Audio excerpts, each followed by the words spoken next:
Kristen and we're reading witchy books. I'm excited. I've got 3 books here that have been on my TBR for a long time and I've been meaning to read them for ages. Starting with The Witch's Heart by Genevieve Gornichek. This is about Angrboda. It's like Norse mythology retelling. So she meets Loki, the trickster god, and it's about their relationship and the family that comes from their relationship and Angrboda's magic and power. This was bought for me by my friend for my birthday last year. So it's about time I got to it so I can tell her what I think, but I'm very interested in this one. Then I've got The Ex-Hex by Erin Sterling. This is like a fun rom-com where this young witch and her boyfriend break up and she curses him, and then years later he returns to her hometown and that curse sort of comes into play. I think this is going to be fun. I'm excited to read another rom-com. I've really got into like romances this year particularly, so I'm looking forward to reading something fun and flirty and a little bit magical. And then finally we have The Once and Future Witches by Alex E. Harrow. This is one I bought for my friend for her birthday. Same friend, same witchy vibes between us, and she really enjoyed it. Said that the ending was sad and wanted me to read it, so I bought myself a copy. And yeah, I'm excited to get to this. So this is set in 1893. Witches are sort of a thing of the past, but we follow 3 sisters, the Eastwood sisters, and they sort of decide to reclaim their power among the suffrage movement. So witches and suffrage movement combined sounds so interesting to me. So that is the 3rd book I'm going to be reading for this vlog. So I feel like this gives me a range. We've got a Norse mythology retelling, we've got a little rom-com, and then we've got a historical setting. All the witchy vibes. I'm so excited to read all of these, and I will take you along with me and share my thoughts on these witchy books. Hello, I am frazzled today, as you may be able to tell from my appearance. I have been reading The Witch's Heart, and I've been really enjoying it. It's changed a little bit now, so I'm 113 pages in currently. There are no chapters. I think there's parts. I'm pretty sure, yeah, there was part 1, but part 2 has not happened yet, and I'm nearly halfway through the book, so I'm thinking part 2 is coming up. But we've had a bit of Angrboda's backstory. She's met Loki, she's met a friend called Skadi and her cousin Gerd, and there's been trouble caused by Loki, and Loki and she have had 2 children now at this point, both of whom are a little bit different, not exactly normal children from 2 giant parents, and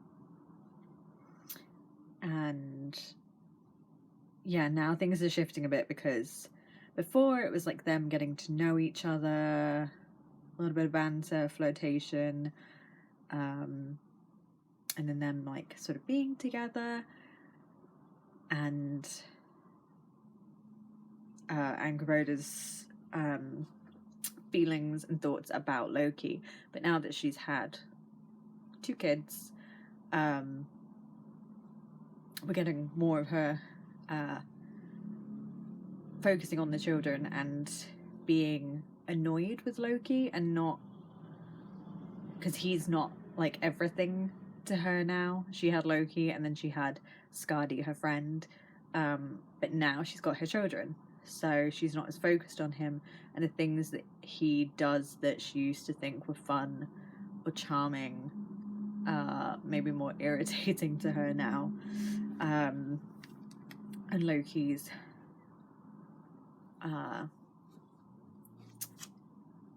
in a sort of, not a predicament, he's got himself into a situation back on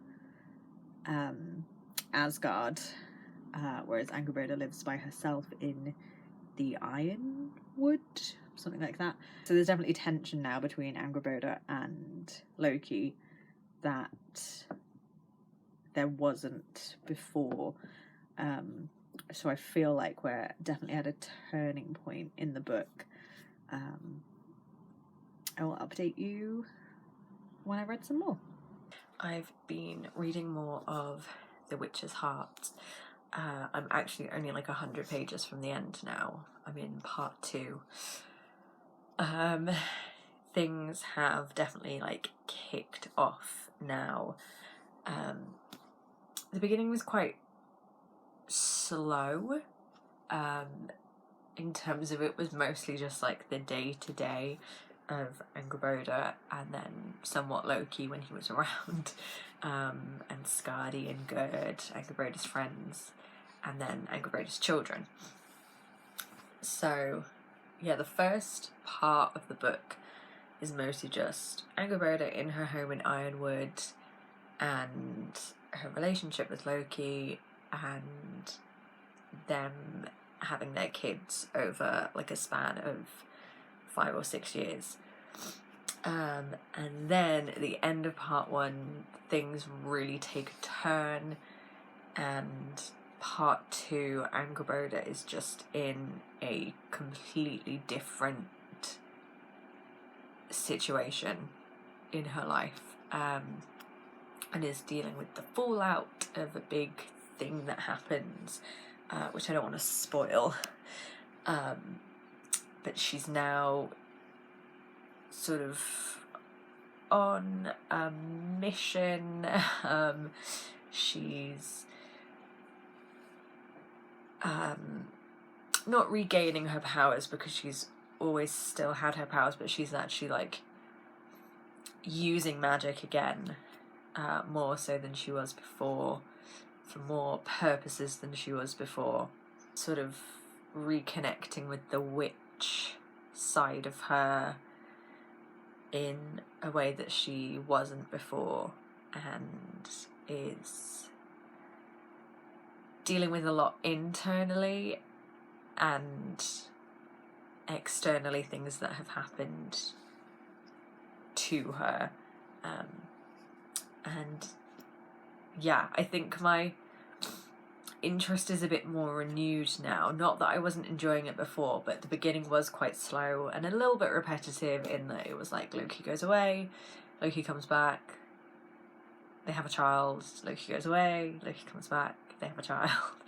And it was all interesting, and I think it didn't help that I read the first chunk of this, like the first 120 or so pages, over the course of like a week and a half, and then yesterday I read like 75 pages in one sitting, which helped me get back into it, and also the fact that like there were things shifting and changing in the plot helped me get back into it.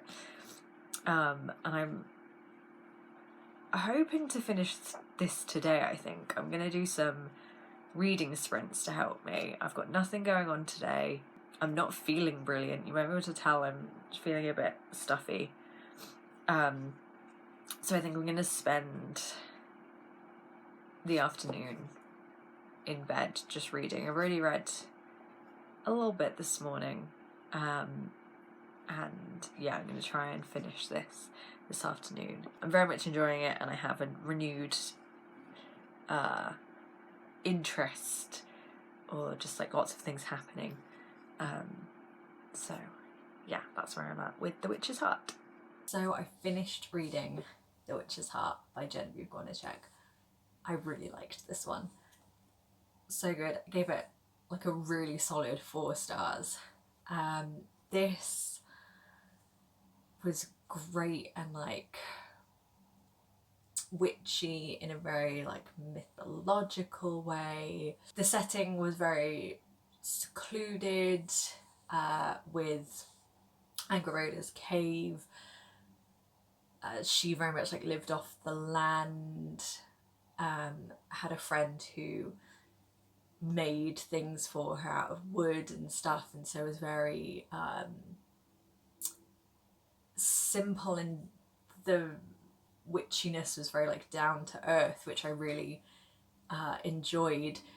But then set with this plot and sort of almost backdrop of Norse gods fighting and fate playing a part in everyone's lives, and this idea of, can you escape fate, can you escape destiny, prophecies and that kind of thing, or will they still come about even if you try to avoid them?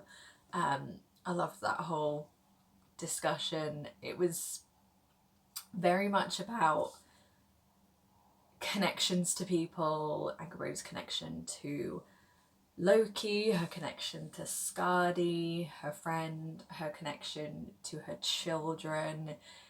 It played very heavily into family and sort of a mother's love for her children, but also maybe like a slight fear of her children or fear for her children,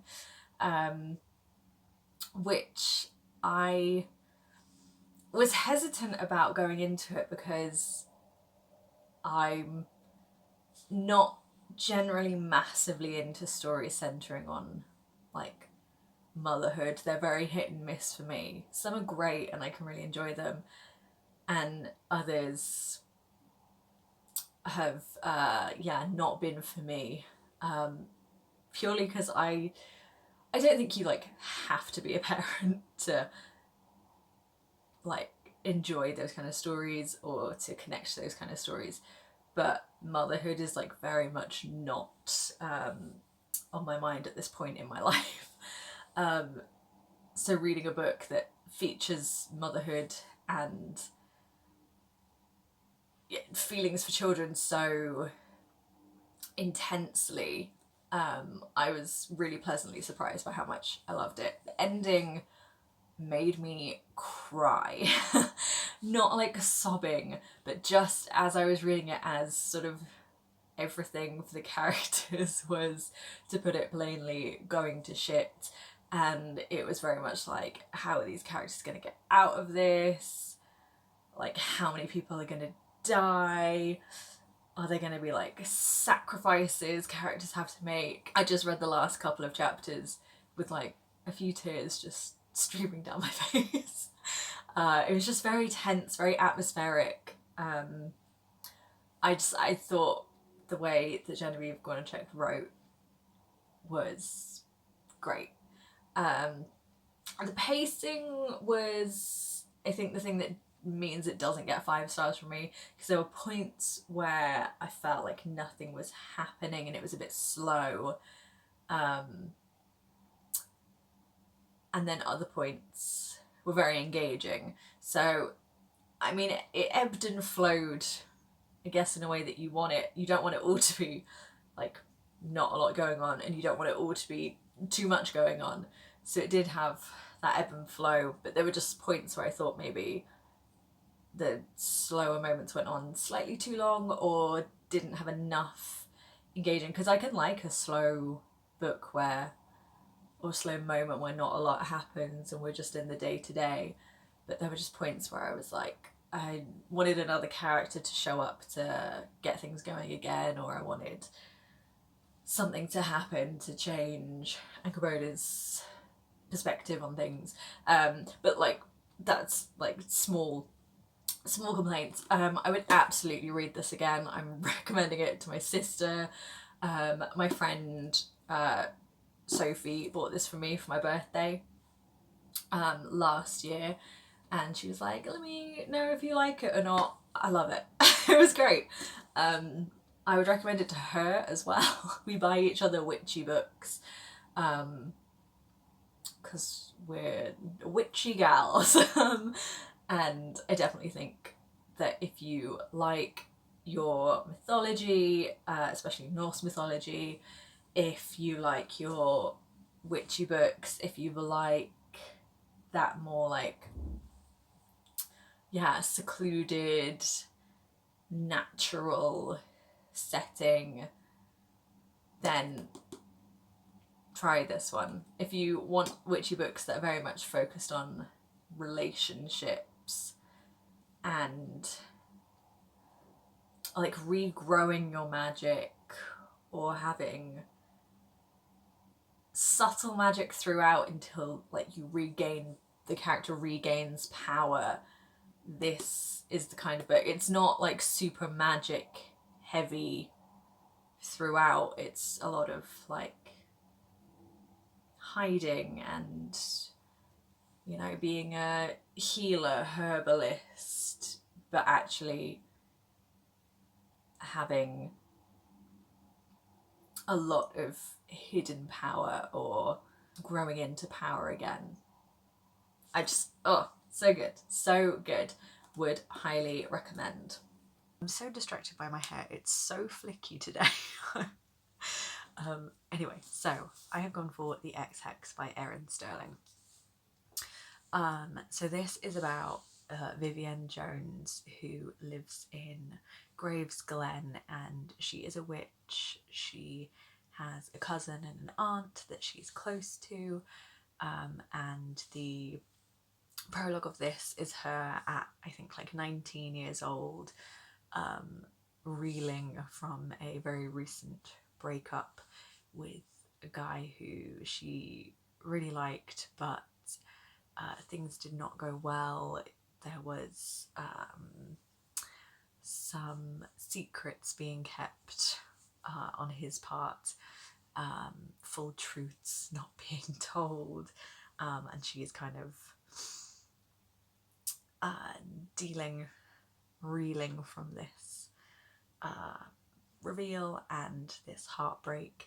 And so her cousin jokes that they should curse him, and so they do this little ritual to curse him, and things go a bit weird, but they end the ritual and think, oh no, it's fine, like we didn't even do it properly, we didn't use proper candles or do it in a way that the curse would actually take effect.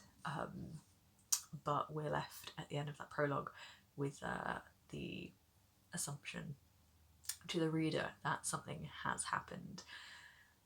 And then we jump forward to like present day, about 9 years later, to Reese, who is the love interest, the boy that broke her heart. And he is being made by his father to go back to Gravesglen in the US. He is Welsh.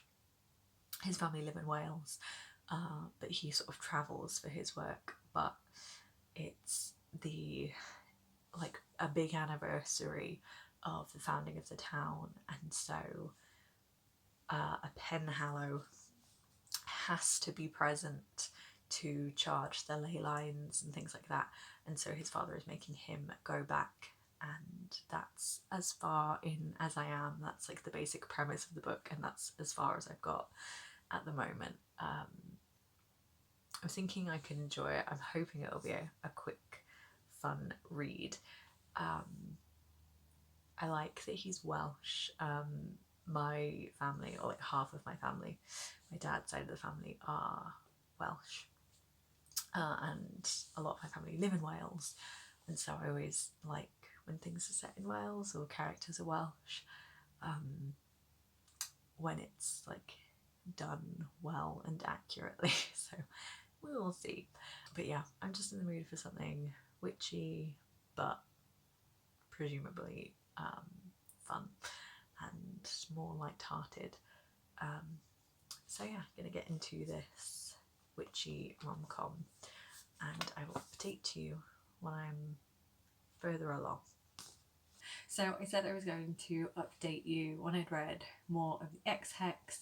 Actually, I finished it. It didn't take me long to read. I read it over a couple of days, and it was really readable, quite fun, easy to get through. So I just went ahead and finished it.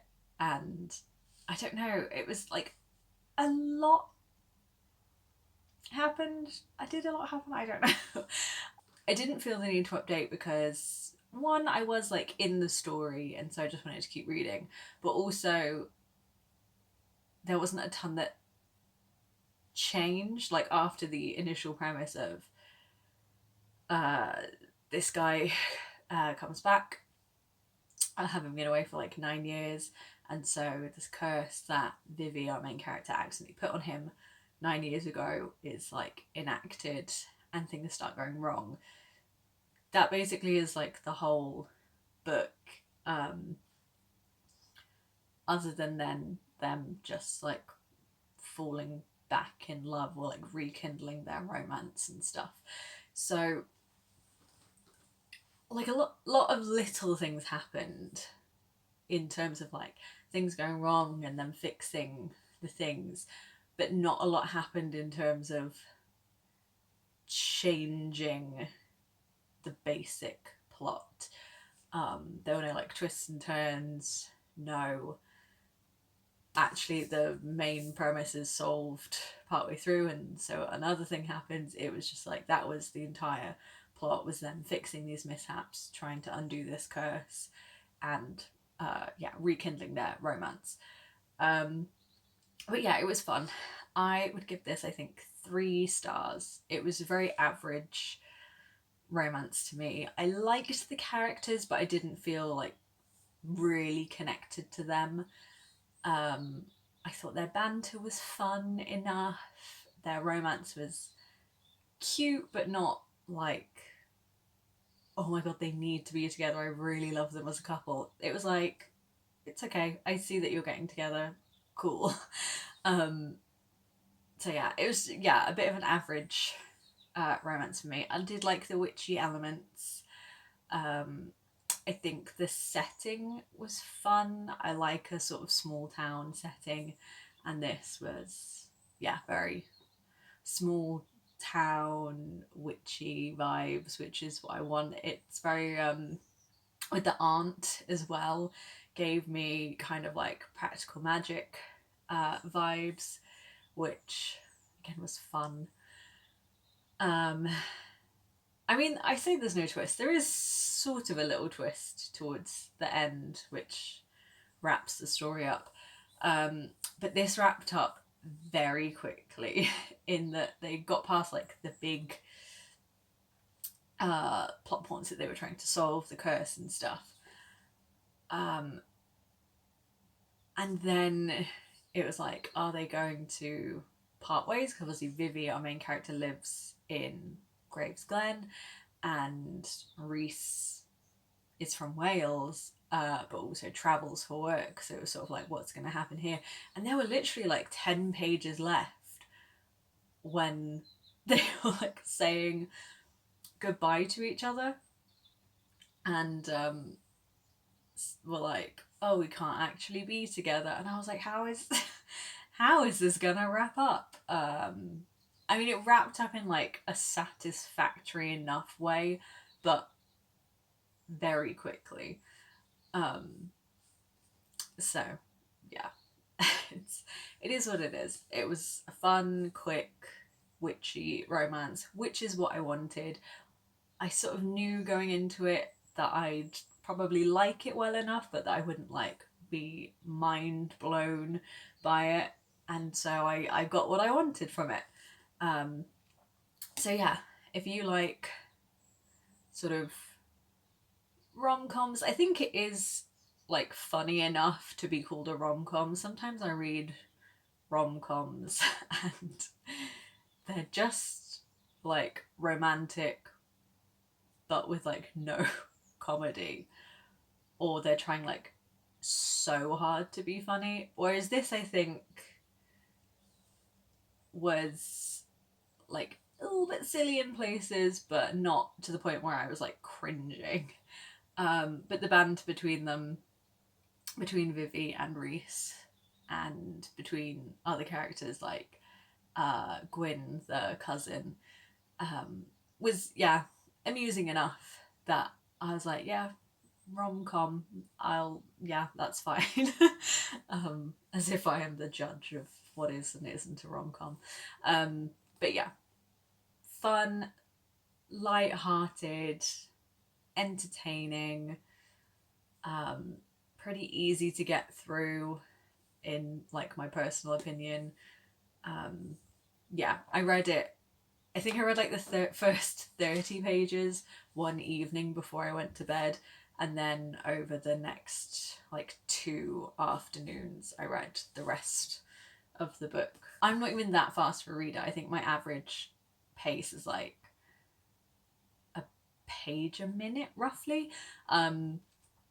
So if I'd really wanted to, I probably could have read this in a day if I did like nothing else but read. But yeah, if you read at my pace or you're a fast reader, you could read this in 1 or 2 days, absolutely. Which is fine. I like books like this that I know I'm just gonna like enjoy but not love. I like when they're really readable and easy to get through because I know that I'm gonna like it well enough, but I'm also not gonna have spent loads of time on it for a more average book. But yeah, again, like I said, fun, readable, witchy, good small town, autumnal vibes, which is what I wanted and it's what I got. So if you like those things, maybe give this a go. On to my next witchy book, which is The Once and Future Witches by Alex E. Harrow. This I wanted to read anyway when I heard the synopsis, but I also bought this for my friend for her birthday a couple of years ago, I think, and she read it and loved it. And so then I was like, well, I have to read this myself, and I'm finally getting around to it so I can talk to her about it. So this is set in 1893, and our central characters are 3 young women who are sisters, and they have a bit of a troubled family history. They have some magic in their family, but magic and witches aren't so much a thing anymore, so they're not really supposed to use magic, or magic isn't as powerful as it used to be. But these 3 sisters come back together and get involved in the suffrage movement.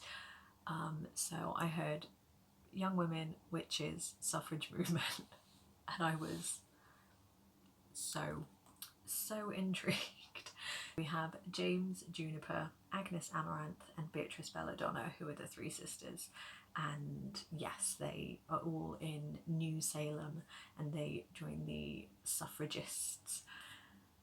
And it's about women and power, and obviously the suffragists are all about getting the vote. So I'm intrigued to see how that mixes with power in terms of magic. So yes, I've read a few chapters. I'm 50 pages in, and all that's happened so far is that the sisters are all back together, and we know that there's a lot of tension between them from stuff to do with their father, stuff to do with them leaving home sort of individually and coming back together now. So I'm intrigued to see exactly what happened in their sort of history, their past as a family, to see what is going on with them on like a personal, familial level. And they've also witnessed a big spell or a large piece of magic being used, and so they're just starting to get into researching what they saw. So yeah, I am excited to get further into this. I've reached part 2 of Once and Future Witches. I'm liking it so far. I've not been in the mood to read. I've been wanting to read, but every time I've gone to read, I've just been like, actually, I'm gonna watch an episode of Murdoch Mysteries instead. So it's taken me like a week to get through the first part, which is like 130 pages. But I am enjoying it. And part 1 is all about like the sisters finding each other again and getting involved in the suffragist movement and coming back together and reconnecting and stuff. And so now that that's happened and they're sort of making plans, I'm thinking the action's going to kick up a bit more. So hopefully I'll get even more into it. So yeah, I'm going to read a bit before I go to bed, and then hopefully I can read a lot tomorrow. I am up to part 3, I think, in the Once and Future Witches. So I think there's like 2 parts left. I'm over halfway through. I'm enjoying it. It's got very tense. We had a lot of violence against our female characters, but they're coming into their powers even more. There's like a real big sisterly connection between them that's been renewed, which feels very intense but also lovely. I think this is a big thing about books about witches, is that there is a real focus on like family, like blood or not. So in like The Witch's Heart, big focus on romantic relationships, and obviously the kids, but also like the friendships were very important. In this book, there's a big focus obviously on the like blood relative sisters, but also like sisters in terms of like sisterhood. And we do have one of the sisters who is pregnant, having a baby. So again, we've got that theme of motherhood with her and her baby, and with the sisters and their mum in the past. So I think there's a really interesting relationships to explore. So yeah, that's where I left off. Sisters really coming back together, the sort of sisterhood coming into power. The last part ended with a bit of a cliffhanger, a character arriving to deliver some bad news. So I need to return to it later today and find out what's going on. But yeah, enjoying the book so far. All good. I'm on to part 4. Shit has hit the fan yet again. Yeah, our sisters, our main characters, are banding together again, getting the other women in the community back together, or more so that they've like shown up for them, which is nice, because we're like getting towards the end now, and I'm like expecting the big showdown between the sort of villainous antagonist character and our main trio and their friends. But I sort of don't know where this is gonna go. I feel like it can't go anywhere well, or it's gonna be like a bittersweet ending where they sort of achieve their goals, but I feel like something bad is gonna happen. Especially because I've heard from my friend who I originally bought this for, that the ending was like sad or emotional, or like she thinks I might cry. So I'm like, I don't know, I have this really bad feeling that one of the sisters is gonna die. I don't know.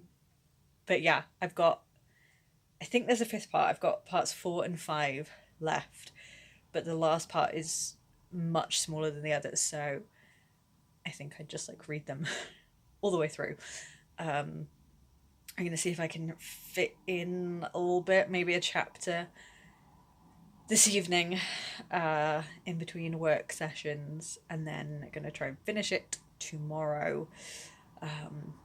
Because yeah, I feel like once I get very much into the end of the book, I'm not going to want to put it down at all. So yeah, it's all kicking off. I'm nervous about where it's going. I'm really enjoying it though. I think like the author, Alex E. Harrow, does a really good job at like creating such an atmosphere of like the witching and the town, and yeah, I'm very invested in the story and the sisters, and um, yeah, nervous about the ending. So I will probably do another update when I have finished, I guess, and I will let you know my final thoughts. We have now reached the end of this witchy reading vlog. I finished Once and Future Witches a few days ago, have let it like settle in my thoughts. The ending of this, while there was like an element to it that I had been expecting the entire time, it was still very emotional, very sad, made me cry, fully just made me cry. It had this like really sort of hopeful ending, but also with this really big sad element, so it was like bittersweet. But I really enjoyed it. The like sisterhood, the focus on family, the focus on women in power, just like all around what I want in books. So this was very fun. I like the sisters' relationships. I liked the romances. While they weren't like a big focus, I wasn't uninterested in them, which sometimes in books, if the plot is very focused on like a familial relationship with like the struggles around like women and women's rights, when there's romances, I'm a bit like, okay. But this one I enjoyed like pretty much every aspect of it. So if you like witchy books, books that focus on family, on like sisterhood especially, communities of women, and you're okay with like dark themes, sad endings, then I would highly recommend this book. I definitely want to read more from this author because her writing was very atmospheric. I really felt like involved in the plot. I could really picture what was happening. So definitely want to read from this author again. I'm very glad I finished reading this for this vlog. I would give this, I think, like 4.25 stars. Yeah, really enjoyed it. Overall, I think this was a really successful reading vlog. I started with The Witch's Heart by Genevieve Gornichek. Really loved this one, found it again very atmospheric. Really liked the focus on family and like fate and destiny. Very much enjoyed that. The X-Hex by Erin Sterling was my least favourite of these, but it was what I wanted at the time, in that it was a light-hearted, kind of cheesy but fun, like rom-com book. So I got exactly what I was expecting, exactly what I wanted from it. Even though it was only like 3-star, it was still enjoyable. Again, this one very much focused on the romance, but family and the community of women, with our main character and her cousin and her aunt. And then lastly, this one, Once and Future Witches by Alex E. Harrow. Loved it, loved the familial relationships, the atmosphere. That's what I want in witchy books. I love witchy books because of the focus on women and power and sisterhood and communities of women. And if written well, the sort of witchy atmosphere, the darker atmosphere, the like questions about history and fate and destiny, and whether our lives are like determined already, whether history repeats itself, are all sort of like questions and themes within these books, and I think witchy books in general, which is why I think I enjoy them so much. And yeah, 2 of them made me cry and one of them was fun. So yeah, a successful reading blog. I would probably recommend all these books for like different audiences depending on what you're going for. So these 2 I would absolutely recommend if you want more like literary books focusing very much on atmosphere and like a wider plot about past and future, and is there like hope?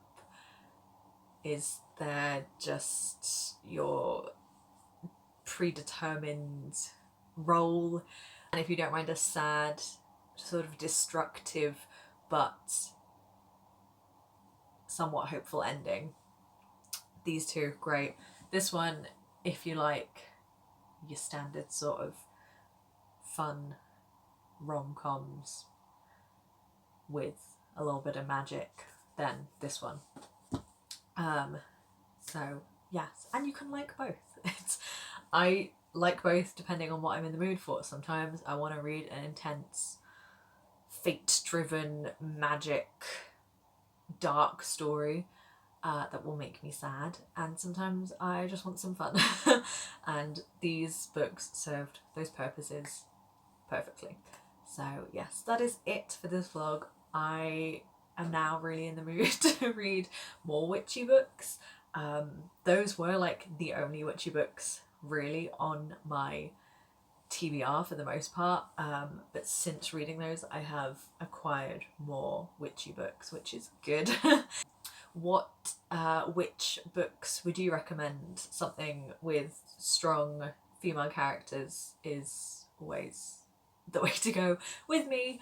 So yeah, if you've read anything that you would recommend that follows along the lines of any of these books, anything fun or anything a bit more serious and dark, I would love to hear your recommendations, and I will see you soon with another video. Bye!